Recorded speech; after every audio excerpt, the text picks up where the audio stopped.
sa Kabuto para matanggal si Inday Sara sa pagka-Vice Presidente. Ang Senador 24, kung makakuha sila 2/3 vote of the Senate, which is 16 votes, tanggal na si Inday Sara.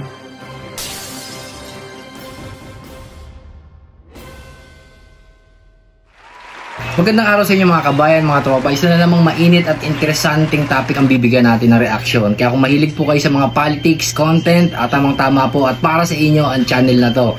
Ako nga pala si Kuya Frank at sana po suportahan niyo po yung munting channel na to sa pamamagitan po ng pag-like at pag-subscribe. Huwag niyo na rin po sanang kalimutang i-hit yung notification bell para kapag may bago tayong upload, hindi niyo na kailangan pang hagilapin yung channel na to kung saan na po itong magpa-pop up sa cellphone ninyo. Sabay-sabay po natin panoorin to.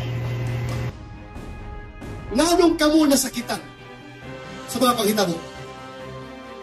Nganong nahimo kaning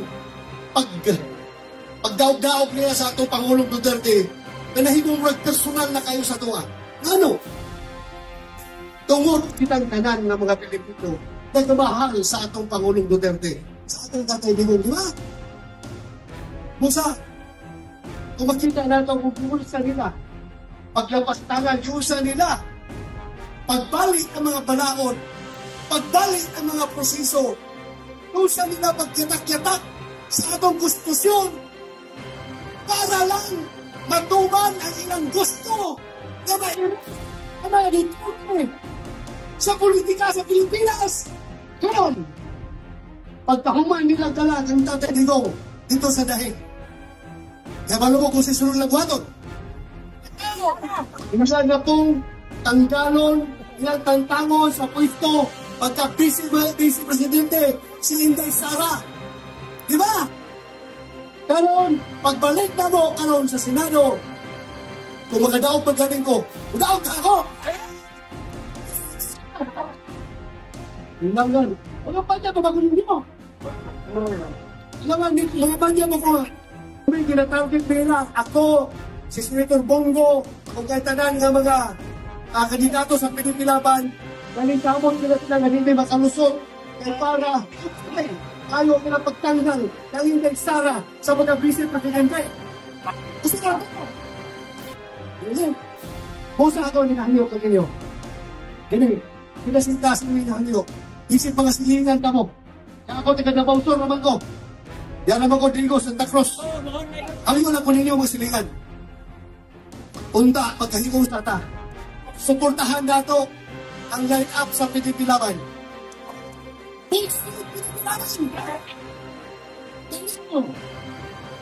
Hinahanglan lang nila office sa Kabuto para matanggal si Inday Sara sa pagka-Vice Presidente. Ang Senador 24, kung makakuha sila 2/3 vote of the Senate, which is 16 votes, tanggal na si Inday Sara. So, para dili na makuha ang 16 kabuto, kinahanglan kita doon ay siyam na dili mo boto. So, sa pagkakaroon, kung makalusong panugaling si Senator Bongo, ako, ang isa pang kauban na ito si Pinoy, Senator Robin Padilla, tulo na yung taon niya. So, di kini makatuwag siya. Pero kung kining kiendorso ni Tatay Digong, kadong ba siguro mo, sinapriso na siya. Ang iyag yung concern, tabangin ang tao na akong line-up sa Pilipilaban, mo yan, ipabot ka na to, di ba? I-endorse ni Vice President Inday Sara, kaming napulo ka mga Pilipilaban. Senator Bongo, ako, Salvador, Atty. Bundok, Simi Bundok, si Atty. Congressman Marcolita, Philip Salvador, Atty. J.B. Hinlo, Atty. Raul Lambino, Pastor Apollo Kibuloy, o si Dr. Maritis Mata, Apollo Nakabo, Apollo Rodriguez, Apollo nagsisa, kasi sa Robin Padilla, 11, kung 11, isa pa kung saan nila, hindi na matanggal sa pwesto si Inday Sara. Rodriguez pa! Magkahimusan yun ka, mga kaisunan ko. Kaya po dito magkahimusan, lumoy kayo tayo sa Mindanao. mga tampaluslos sa mga tao dito. Isugot mo mong pertinti na nagagaw-daw-gon. Dino! Ganon, kumagawas ng walang sa isisipato ka na ko. Wala naman si Presidente dito. Kailangan ikulong. Kumagawas ng walang laban ka na ko. Kaya sabi mo volunteer ka nga itago ko ninyo sa inyong balay.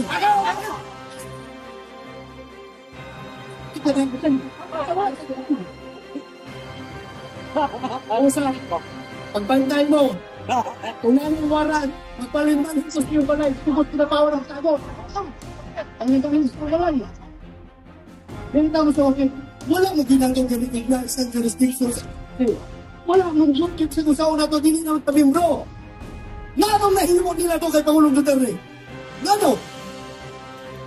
Tungod sa ilang kahatong sa poder no. Ilang himo ka ito kay Pangulong Duterte. Isang klaro na kayo. Ngayon sila, pag-himay nga mo, Senate hearing. Yes, we do not recognize the jurisdiction of ICC. Hindi namin sundin yung warrant ng ICC dahil hindi namin recognize. Pero, we are bound by our treaty, by our obligations with the Interpol. Bakit ang paluslos ng explanation, no? Bakit? Bisa pag-brexit ka, ito wala explanation na. Ano? Wala din-recognize ang ICC kaya dili na tamang bro. Pero, ilang o sa may warrant ka dala ang Interpol, di ba gikan sa ICC? O ano mo sunod mga sa gusto sa Interpol? Ilan na may pagbaliban? Ngayon ka, sorry Interpol, we cannot implement your warrant because we do not recognize the jurisdiction of ICC over the Philippines. Nalalakas-imbre. Pero sa ginawa nila, nag-andam pa sa nag-aeroplano para siguro yung nagbiyahe. Kita, kung kita mo hangyo sa Interpol, o na pa o, kinawan ito nga kinapawan. Ha? Kernel, Paul Resto, kaya kinapawan na, isa ka mga eksyan, utang at dito, nagilingin ko yung tahan. Dalawahan to karon nagkakulong gihapon. Kung sa naman inustisya kami sa itong naso, ang karong na opisyal, di kulong gihapon. Ang tod karon, tanawa, nagkulong. Ano? Kaya hindi nila madala, hindi nila madiktahan na ipasulti ng Fernando dito sa hearing nila sa Watcom, o sa Comcom na hindi nila madawat at hindi mo sumasiglihan to kaya nagdiktahan na o hindi mo isulti ha? Hindi mo na si Presidente Duterte, si Senator Bato, si Senator Bongo mo rin-involve sa pagpangahata ng mga premyo kung kisay makapatay. Lus! Gusto mo premyo man ko nga! Nabaho man si polis ha? Diba? Ilang di kulong. Huwag kasi na madala. Ang mga litong na tao, mo na ilahan sa si kulong. O kisa ilang dituan. Dato mga dating, mga drug lord protector, talawa, si Kerwin Espinosa. Drug lord, ilahan dituhuan. Para lang doon himo testigo. Kagahapon ang mga tao, nagdrama-drama, nagpapusil-pusil dito ang buwag. Ano yung puno nga, ano magkagwag buto? Ano to? Oh, masama ni gobyernohan eh. Ang dituhuan mga drug lord. At ibang kulong ang mga tarong opisyal. Wah, tarong opisyal kaya ginapawan. Kaya bihal to.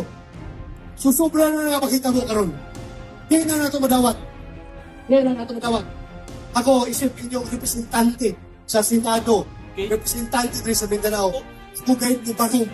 Gusto ko nito bisa magsampag kayo patang yawaan yun. Ako ka rin. Magkatawag! Kalawan! Isipin tultin. Mamo ni Senator Ike Marcos na siring. Natong ilang ambasador kulo. Dahil himo na ito nila para lang yun. Siguro nga, mandala si Presidente sa dahig. Content nga mo. Kunya, pagka mag-content, walang pirmahin ang nga mo content order. Iba uli. Isakan na lang eh. Isakan na lang. Musa ako naghangin video. Kaya ba mo, si Tatay Digong, bato'y laking nga mo, ipangandoy. Ako po ang kong iwili, ha? Pagkahumo sa riyang, 6 years nga pagka-presidente. Tuawa ang iyang balay dito sa Davao. Kung usay sitwasyon. Pertimoro ihapon, huwag yung mausap. Yagin na nag-presidente for 6 years. Maanggol to, mas wapo pa akong balay. Sa balay ni Tatay Digong. Ngayon ba siya, sagdilan ba to, wapo yung balay. Kaya ako, mayor naman ko. Ikaw, pulis man ka. Pagkabalay ka gwapo. Ligaya ka, nagulat. Pero, katong gihimo niya nga war on drugs. Ang katuyuan ko, kaya ba naman siguro mo sa katuyuan, di ba? Kung sa katuyuan, nakita niya, tingin siya, pagkadaop niya pagka-presidente, hingnan ko niya, bato, tanawa na ng sitwasyon. Ang mga kabataan, mura nagbuang, partidigada ng adik. Nisugot, pagka napabot ang panahon, na mga patanunan, magkakaw-lakaw din ha, na mura nagsumbin. Sumbin na, sinadaot na sa druga. Usugot pa ka? Kundi si Sir, susugot pa eh. Ikaw ang sugot pa ka? Nga, ang mga lugar, tulad ng mga probinsya, diri sa atong nasod, na kontrolado na sa mga taglord. Sila nga mag-desisyon, yun sa pwede mamahimong gobernador, congressman, mayor, konsihal, tungkol sa tagtagkan nila kwarta, nagkikan sa illegal na droga. Sila na ang makapag-desisyon kung kisa pwede. So, hapit na ta mamahimong narco-state. Kung sa ibot pasabot sa narco-state, usap ka nasod, nag-control na sa droga. Dili na ang nasod ang nag-control sa droga, kundi ang droga na ang nag-control sa nasod. Musukot pa ka na, dili na gisa. No, musukot mo! Bosa, gini mo niya, sige, mag-war on drugs ha. Bigyan nato nito ng mga pistihan eh. Oo ba, bumarita na mo. Gihimo na ang tanan para pagmalinaon ang nasod. After 6 months, sa mong war on drugs, kung sa nita mo, bisag asap ko maglakaw-lakaw sa Tibok, Metro Manila, adto ko sa Batondo, o adto ko sa Payata, sa Quezon City, saan asa kong wanto, o sa sulti sa mata. Ngayon ng mga tao, Sir, dagan kayong salamat sa gihimo niyong war on drugs, tungod kay kanya to, handok ni mo gawas ang mga panimalay, kaya dagan kayo nagkalat ng mga adik, mga puser, mga kriminal. Pero karon baliktad na, Sir.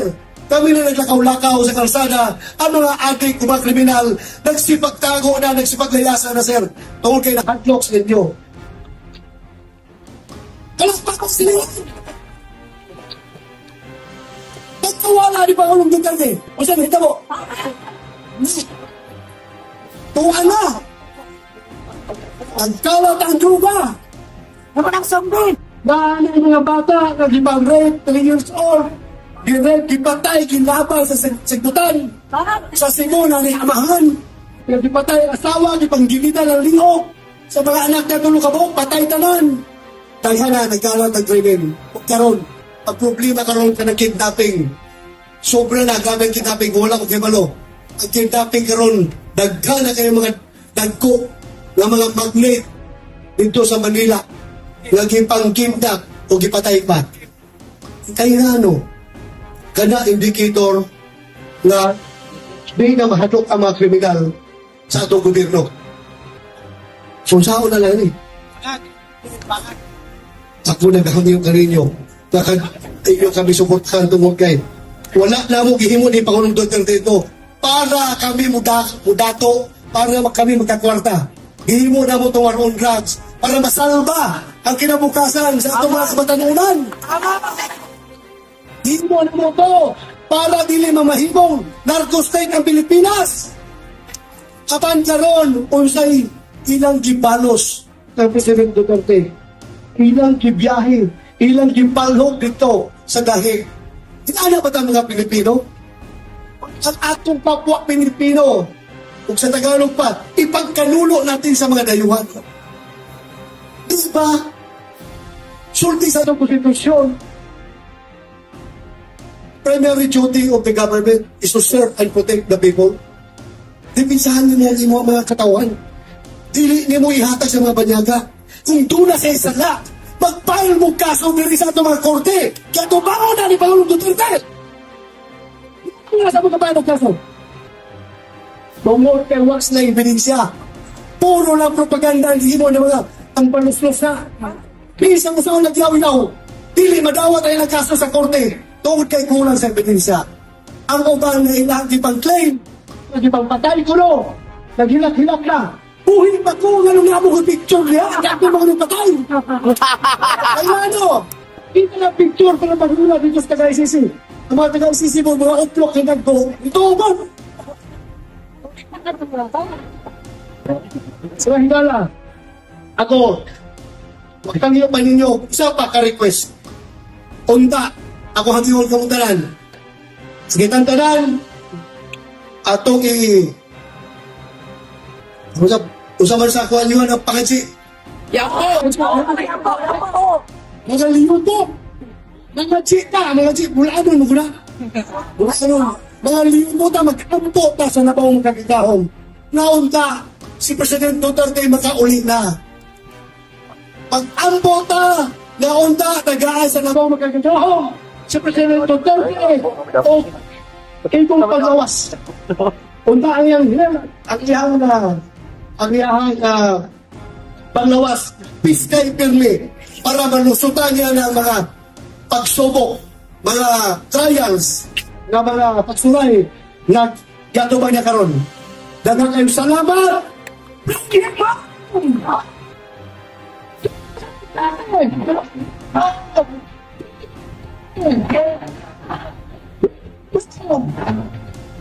Minsan salamat kayo na lang.